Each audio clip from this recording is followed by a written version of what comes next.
Welcome to this special episode of our program Daily Debate. Today we are part of the coverage that Nile TV has opened since the very beginning of the day, since the world opened its eyes on Russian special operations in Ukraine as announced by Russian President Vladimir Putin. In the morning, this morning have seen Russian forces firing missiles at several Ukrainian cities and landed troops on its south coast. And Russia confirmed that it was targeting military facilities across the country, including fields and anti-aircraft systems. And the government in Kiev called it a full-scale invasion, as Ukrainian President Vladimir Zelensky has imposed martial law. That, as the whole world started with responses toward this escalation, this new escalation that is dragging the whole world to God only knows where. We have seen the UN holding responsibility, the Russian president, for any humanitarian losses. We have seen the EU imposing or escalating further sanctions on Russia. We have seen the US holding, or the US President Biden holding a meeting with the US National Security Committee or agencies, and we have seen France the same position. We have seen an important meeting that is still taking place, the European Union, who are further discussing how to put the further sanctions on Russia. We have seen the day lots and lots of development because of what has happened this morning, or let's say in the very early morning of today. Egypt, on its part, has called for upholding a dialogue and diplomatic solutions to hasten the settlements in Ukraine, and Egypt has affirmed the importance of upholding dialogue and diplomatic solution, as well as endeavor that would hasten a political settlement to the Ukrainian crisis. A statement by the Foreign Ministry said on Thursday that Egypt is following with deep concern the successive developments regarding the situation in Ukraine, and affirms the importance of upholding dialogue and diplomatic solution, as well as endeavor that would hasten the political settlement of the crisis. Such desired political settlement, the statement said, would preserve international security and stability and ensure that the situation does not escalate or deteriorate. It furthermore will help avoid aggravating humanitarian and economic conditions with their impacts on the region and worldwide. The statement comes just a few hours after Russia's invasion to Ukraine and its developments that unfolded earlier on Thursday. In a separate statement, the ministry said the Egyptian embassy in Kiev was following closely the latest development to the Egyptian community currently in Ukraine, and shared the mobile numbers of diplomats in the embassy of Egypt to Kiev, including the private mobile number of Ambassador Ayman El-Gamal. Do we have Ambassador Ayman El-Gamal with us? Hello? No, we still don't have the ambassador from Kiev, but I guess that the numbers are here written for our people, our residents in Ukraine, to yes, to have their contacts with our ambassador in Kiev. I guess we have with us over the phone Ambassador Youssef Zada, former ambassador to Ukraine. Good afternoon, rather good evening to you, Your Excellency. Good evening, Madam Mona. How are you? I'm fine, thank you so much. And we have seen the situation aggravating to the maximum since the very early morning. And we have seen responses worldwide. Let me take you reading to the situation and how things aggravated to that extent. Hello. Yes, I can hear you. Yes. So, Ambassador Zada, how, from your point of view, things have been aggravating, or what aggravated the situation to this extent? Yes, well, as we all know, we have excellent relations with Egypt, with both Russia and Ukraine. We've been having these excellent agreements ever since Ukraine gained independence after 1991. And of course, we have excellent relations with the Russian Federation. Now, what started the whole thing was the Russian point of view that the Minsk agreements, which were signed concerning the war in Donbass in 2014, were not respected by Ukraine. This is the Russian point of view. Now, of course, on the other side, the United States and the NATO countries started piling weapons and threatening on the other side in Ukraine to intervene if a Russian imminent invasion was to be held. Now, what happened was that the mediation of the Organization of Security and Cooperation with Germany and France, they helped formalize these agreements. And of course, the U.S. and the West also imposed some sanctions because the Russian Federation went into the area of Crimea. So in the Russian point of view, there was no tolerance between the Donbass area, which includes Luhansk, and that they claim that the Russian authorities were treating the population there with some roughness. Now, this is the Russian point of view. Of course, when it comes to Ukraine, Ukraine says that, the shelling of the population in these areas was continuous from the Russian side, and, will not tolerate this as well. So, unfortunately, things escalated very quickly, and, of course, we know that President Biden was telling the Ukrainian president that an imminent attack is going to happen and all that, and that's what happened early this morning, unfortunately. Right.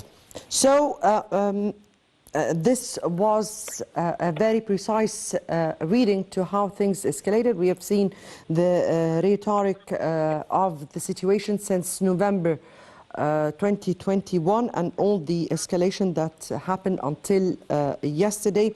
If I may ask you here about the prospects and scenarios of this war and the world responses so far. Well, as we know, the world, when it comes to the Western point of view, with the NATO countries and the alliance of NATO and all the Western European countries, they're on one side, and on the other side, there's countries that decided to take a different point of view, like China, India, a country like Iran, and some other countries.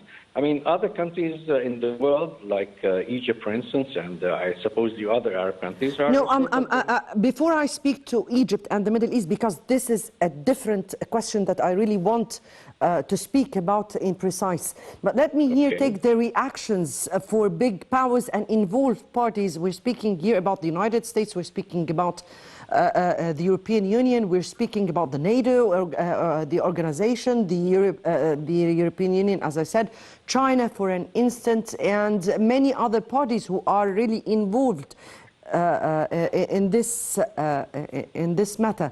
So let me here take your reading to the world responses so far. The world response so far is, we've listened to the Western countries, we've listened to Boris Johnson, we've listened to Macron, we've listened to President Biden. But on the other side, we've also seen the position of China, as you just mentioned, the position of India as well, a major power in the world, and a country like Iran as well.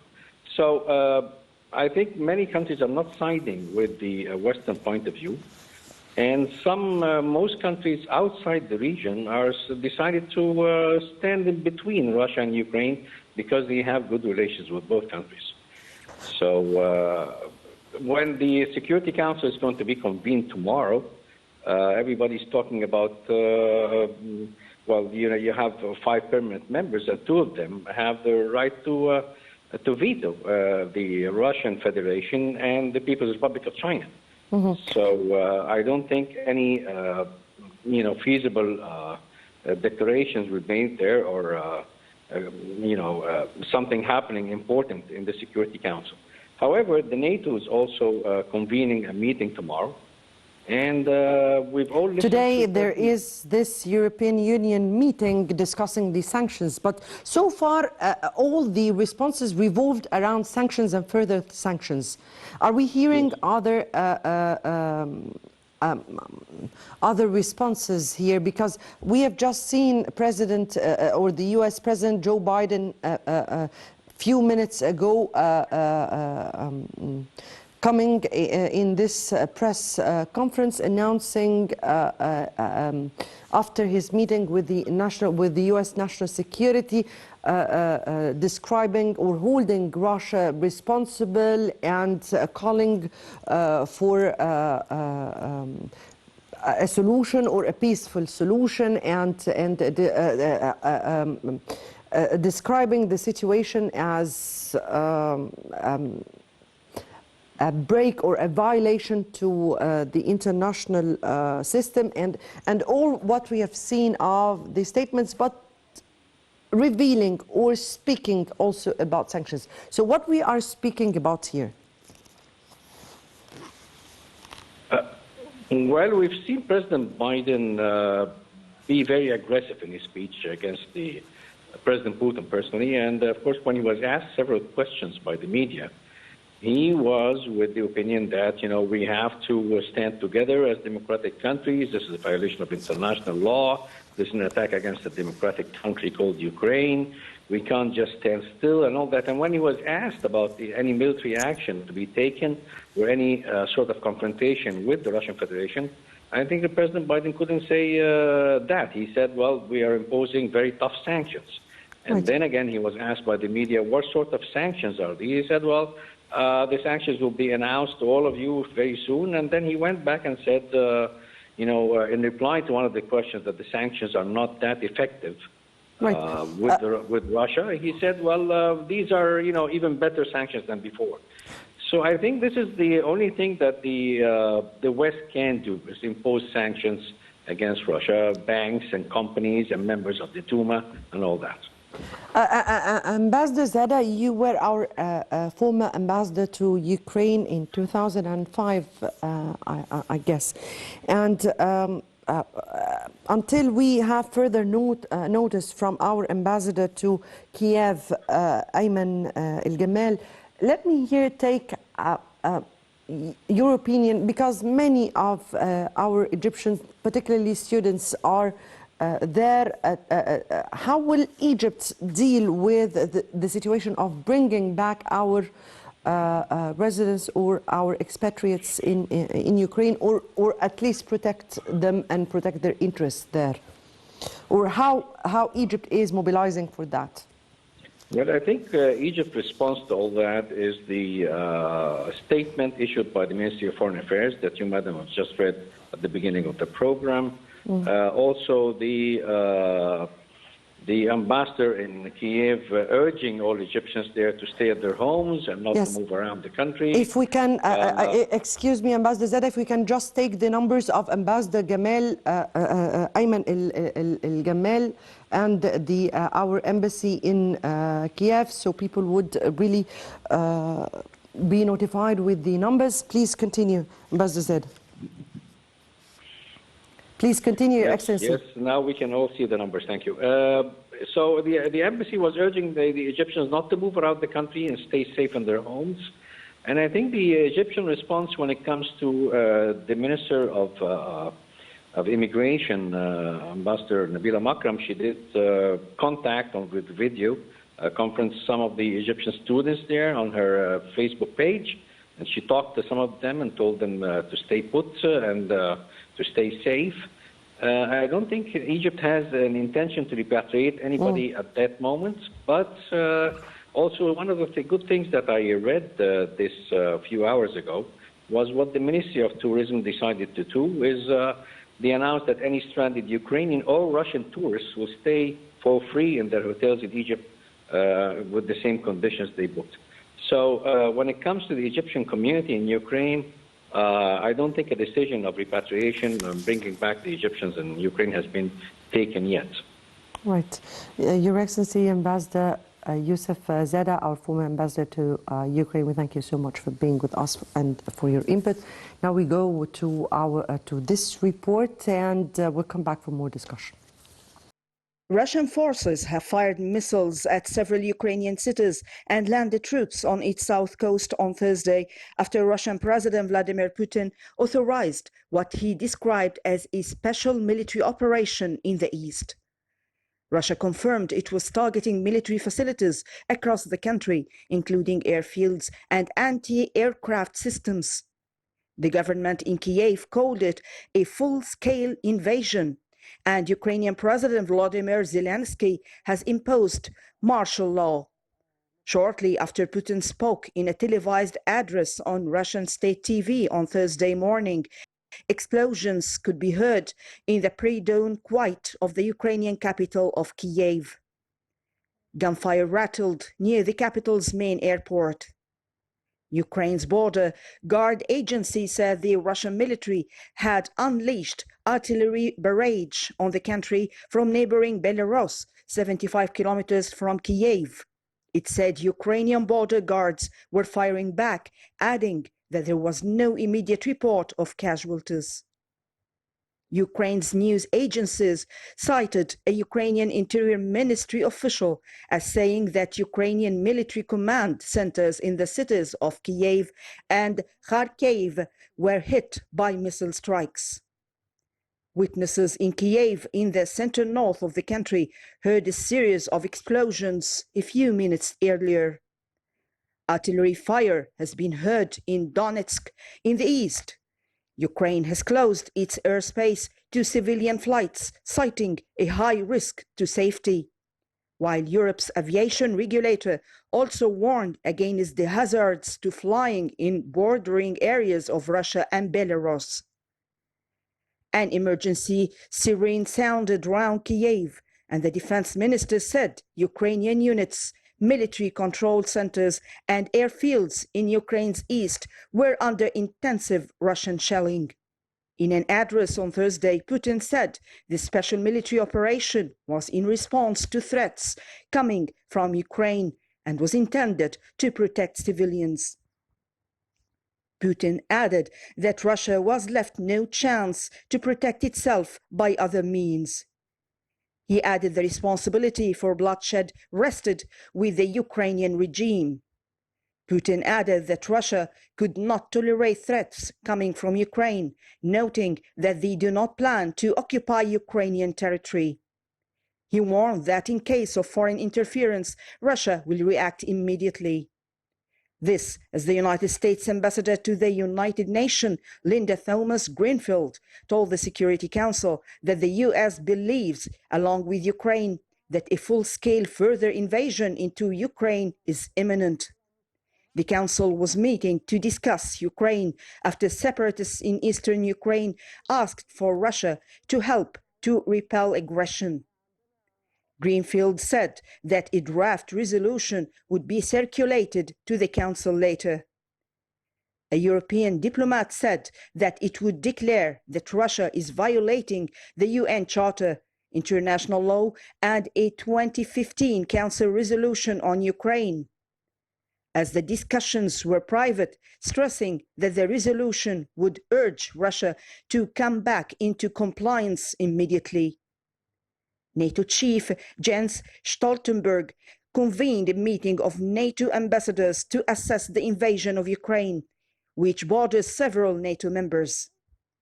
Stoltenberg had already condemned Russia's invasion earlier. US President Joe Biden released a statement shortly after saying, "The prayers of the entire world are with the people of Ukraine tonight as they suffer an unprovoked and unjustified attack by Russian military forces. He held Russia the responsibility for the death and destruction this attack will bring, and the United States and its allies and partners will respond in a united and decisive way. Earlier, UN Secretary General Antonio Guterres told Putin to not send Russian troops against Ukraine and give peace a chance. Before Putin's announcement, Kremlin spokesman Dmitry Peskov said the rebel chiefs had written to the president to tell him that shelling by the Ukrainian military had caused civilian deaths and forced many people to flee. Well, welcome back. And I guess Egypt has maintained a constant policy that is built on calling always for political solutions to any conflict worldwide, in the Middle East, definitely, and Africa.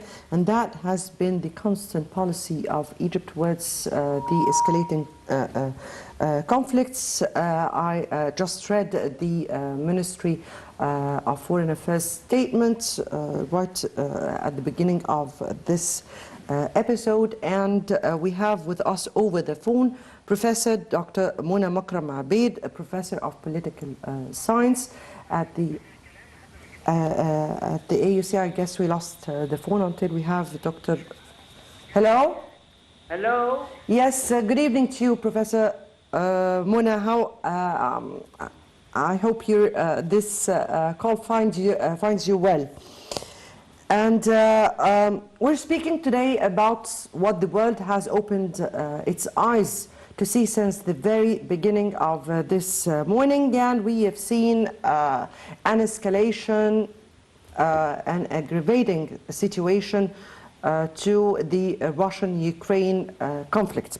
Now, if I ask you, how do you view or how do you read the situation and repercussion of this war on the world? Well, you know, Putin has never forgotten the implosion of the Soviet Union and its decline in 1989, and his desire to revenge from the European states who had treated him quite badly, humiliatingly.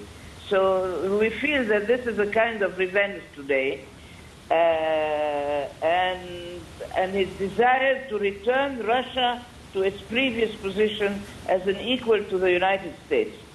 So what Putin is doing today is he refuses to accept the entrance of Ukraine to the NATO. So we are in a very explosive situation. People are, you know, not realizing the danger, it seems, of the situation, and many analysts have likened it to the Cuban Missile Crisis with Cuba in 1962 between the U.S. and the Soviet Union at the time. So What people of the Cuban Missile episode of the Bay of Pigs in 1962. So that's why I'm saying it's a very explosive situation. Exactly. And here's why I'm asking about the repercussions of this on the world. And we're speaking particularly about the European Union and the European states and the whole world at large, and how or what are the prospects of, or what are the coming scenarios that we are afraid to be seeing at this upcoming stage? We can't tell from now, but the economic impact will depend on the scale of the fighting and of the new sanctions that the U.S. and its allies have promised. Sanctions will have an outsized impact on the European economy, given its heavy dependence on Russian gas. Don't forget that Russia is one of the main exporters of gas to Europe. So Putin's main aim, as I said before, is to prevent Ukraine from joining NATO. And what the Western nations are doing by imposing severe sanctions on Russia is to cripple Russia's economy and to force Putin to halt military action, his military action. The question is Europe powerless against Putin? They're calling it Putin's war now. And what we really need is a de-escalation of the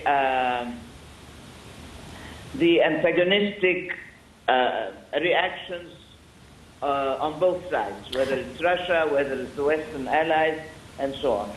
Finally, yes, Dr. Mona, if we are speaking here about the repercussions on the whole world, then we have to specify the repercussions on the Middle East and how the Middle East are looking to this conflict.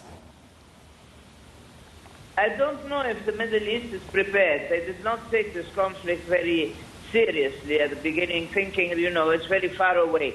But it will have, of course, a repercussion through the gas and the gas exports or the gas imports, you know.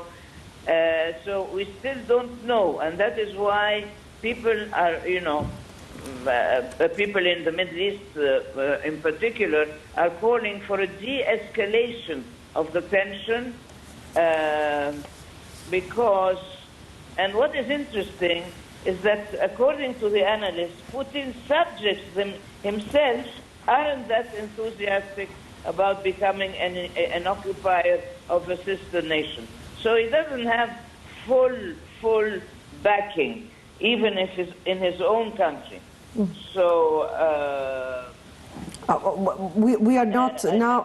I believe his efforts to end 30 years of Ukraine independence will not be as easy as he thinks.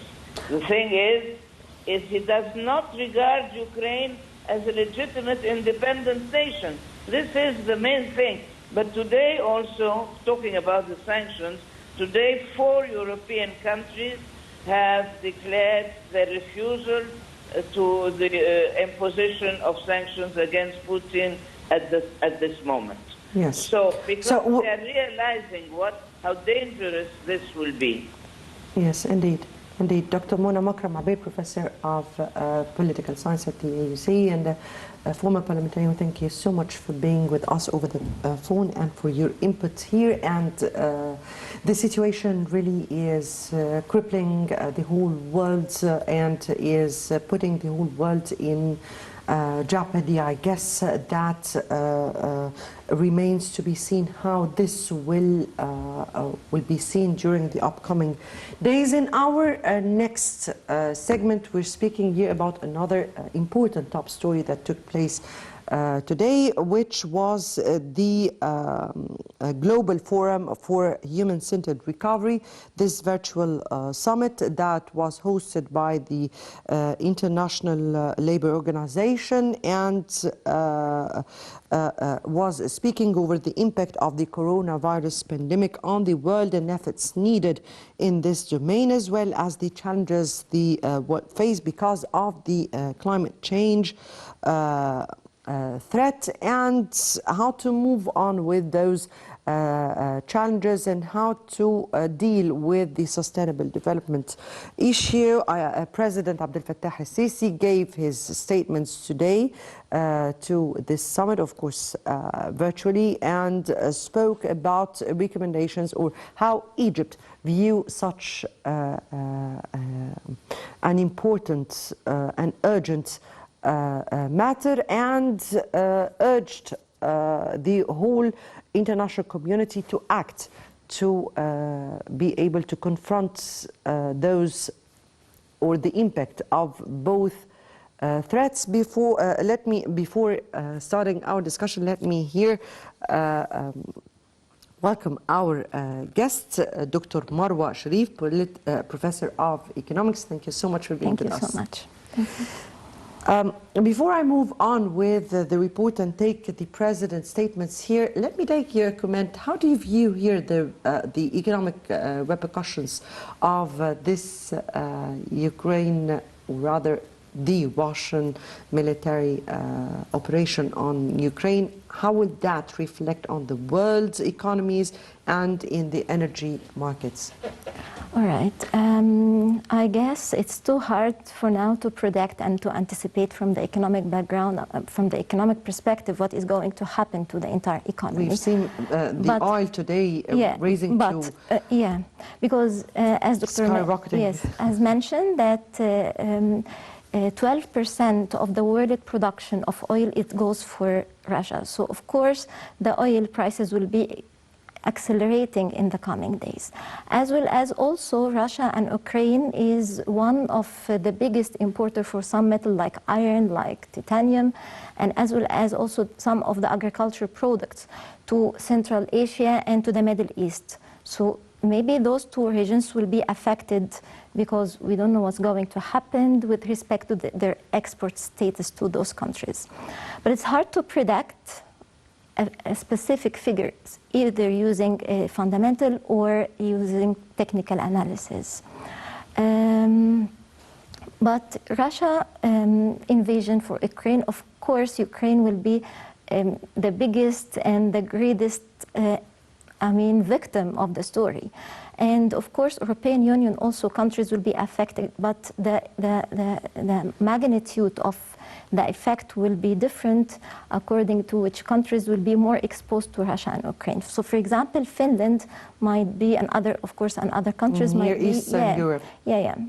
But other countries, for example, like Austria may not be that much affected because it's not too much exposed to Austria and Germany and all are affected in a way or another economically, particularly of what concerns energy. Yeah. And we're not speaking about the sanctions over the Nord Stream 2. Remains to be seen in the upcoming days what will happen, and will be, of course, updating you over the clock with the developments. But before we continue on, let me here take the this report and President Sisi's speech to the ILO on the occasion of the Global Forum on Recovery from the Corona pandemic. Let's watch. بسم الله الرحمن الرحيم السيدات والسادة. President Abdel Fattah al-Sisi delivered a speech on the occasion of the Global Forum on Recovery from the Corona Pandemic at the International Labour Organization. President al-Sisi thanked the ILO for organizing the Global Pandemic Recovery Forum that brings together those responsible for formulating and implementing countries' policies. The President said that the Corona crisis has ravaged the economic and social conditions and has exceeded in its impact the most severe crisis in the world. The head of state said any attempts to overcome the repercussions of the Corona crisis must have the human being as its main focus, stressing that the Corona pandemic was and still is a humanitarian crisis in general, not just a health, economic or social one. He said that Egypt has been able to overcome many of the consequences of the Corona crisis over the past 2 years through financial, economic and social policies that have proven successful, adding that we are currently making efforts that have been witnessed by various international parties, which have enabled us to achieve positive growth rates despite all the difficulties we have faced and are still facing. The President said that the Egyptian efforts that were made during the Corona crisis contributed to the existence of a state of stability and international confidence in the ability of the Egyptian economy to withstand, absorb and overcome crises. He said that despite the Corona crisis, Egypt was able to implement ambitious initiatives to raise the standard of living of citizens in the countryside and the most needy areas through a decent life initiative. El-Sisi asserted that Egypt was able to extend the social security network to hundreds of thousands of families through the Solidarity and Dignity program, which contributed to alleviating the burden of the Corona pandemic. He noted that Egypt is making efforts to enhance financial inclusion and integrate the informal economy and digitalization. El-Sisi clarified that the corona crisis has clearly revealed weaknesses in some aspects of the international system, which we must stop and discuss. The president revealed that the world cannot afford to have 61% of the labor force in the informal economy, let alone 4 billion people without social security. He warned that there is no exit from the corona crisis without integrated policies, effective mechanism for their implementation, and financial ability to do so. President El-Sisi explained that many developing and least developed countries will find difficulties in the challenges of the coronavirus crisis, and they must be supported, stressing that recovery from the corona crisis is possible if there is a sincere international will and all parties are committed to the principle of burden sharing and responsibilities within a framework of true international partnership. The president noted that the stage of rearranging priorities into different and varying paths should not impede the collective endeavors to achieve the goals of sustainable development. He said that international institutions and organizations must formulate policies for action that find solutions to social problems that arise and develop beyond the ability of the current international system to keep pace with them. Revealing to a different challenge, the president said that the global climate crisis and its negative consequences have cast a shadow over the efforts of our countries to recover from the corona pandemic, especially in developing countries. He warned that the world today does not have the luxury of waiting or failing to take the required effort to confront climate change and ward off its effects, stressing the need to find ways to enable developing countries to fulfill their commitments and raise the ambition of their climate action in accordance with the Paris Agreement. The president urged providing social protection for developing countries and supporting efforts to achieve development and eradicate poverty will not come without providing an international environment that contributes to mobilizing the necessary funding to support them in facing the climate change crisis. He asserted that Egypt will work with impartiality and transparency with all parties during Egypt's presidency of the upcoming climate summit in Sharm el-Sheikh to empower and support developing countries. At the end, the president expressed confidence that the results that will be issued by the Global Forum on Pandemic Recovery will contribute to enhancing our understanding of the size and dimensions of the problem and moving towards finding solutions to it that fulfill the aspirations and hopes of our peoples.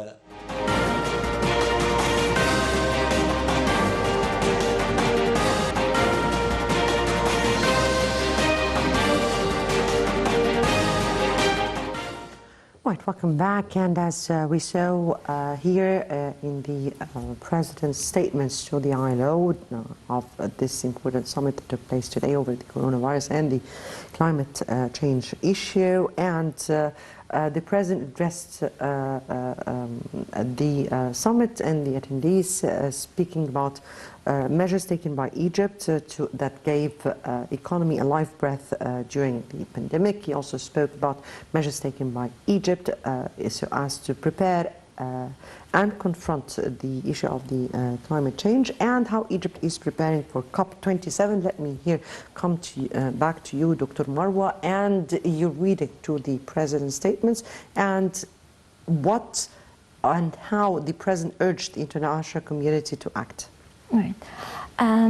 With respect to COVID-19, Egypt was seen to be one of the least economies that has been affected by coronavirus, because our expected GDP at the time, it was around to be 4.3%, and what we achieved is 3.3%. So we are just 1% less in respect to the gross domestic product. So we're not that much affected. And Egypt actually was taking their stabilization process, and this is since our revolution that started by 2011. And we have another revolution by 2013, and we started our midterm plan for recovery out of that political crisis that has happened in the past years of Egypt. So we had our vision by 2016, which is the 2030 agenda, but we started that vision 2016. It's a sustainable development strategy, or Egypt Vision for 2030 agenda. It was announced by the president in 2016, but was prepared for some because all of the world will be reporting the 17 development goals report by 2030. And despite that, Egyptian economy is still lagging behind many developed countries, but the trends, when you compare the trends of the Egyptian economy since 2016 up till 2021, so it's very motivational. And we can see progress in many aspects. For example, lagging behind? Yes, some of the developing countries, some of the other developing countries. We're not. Actually, in compare to many of the developing countries, I guess that we have exceeded some parts and areas in economies. But we still have, for example, poverty rate, it is around 27%, which is quite high number. We still have GDP per capita, so per person still it's low compared to other countries all over the world. So still, no, countries all over the world is something, and developing countries is another, because we're speaking about developing and developed countries. Specifically, even when you compare that to other developing countries. With respect also to other economic indicators, like, for example, inflation rate. I have only 1 minute left for me here, and I need to understand measures that were taken in order to confront climate change issues and how we prepared for that. At the same time, what do we need from the international community? And I have only 1 minute. All right. To go for that very quickly, Egypt is preparing for COP27, which will be a prestigious conference and meeting for the entire world, to be here at Sharm el-Sheikh at November 2022. And to revisit the vision of the climate change, as well as to have lessons learned from those developed countries into developing countries, and to put a special focus on the South, because they need help in the climate change aspects. Yes. It requires, of course, international cooperations from many pillars, not only from intergovernmental cooperation, but from NGOs, from private sectors, as well as from civil society. All stakeholders, all together. All stakeholders for that. Finance and support. This is what the President spoke about today. Unfortunately, my time is out and I have to end it here. I'm so sorry. But we had too many issues to speak about. We'll be speaking about that in one other episode at this upcoming stage. Dr. Marwa Sherif, Professor of Economics, thank you so much for being with us. Thank you very much. Thank you. Thank you. And dear viewers, many thanks for watching. I guess that the coming days would be covering over the clock the developments that are occurring worldwide. So I guess that takes us to the end of this episode. Good night.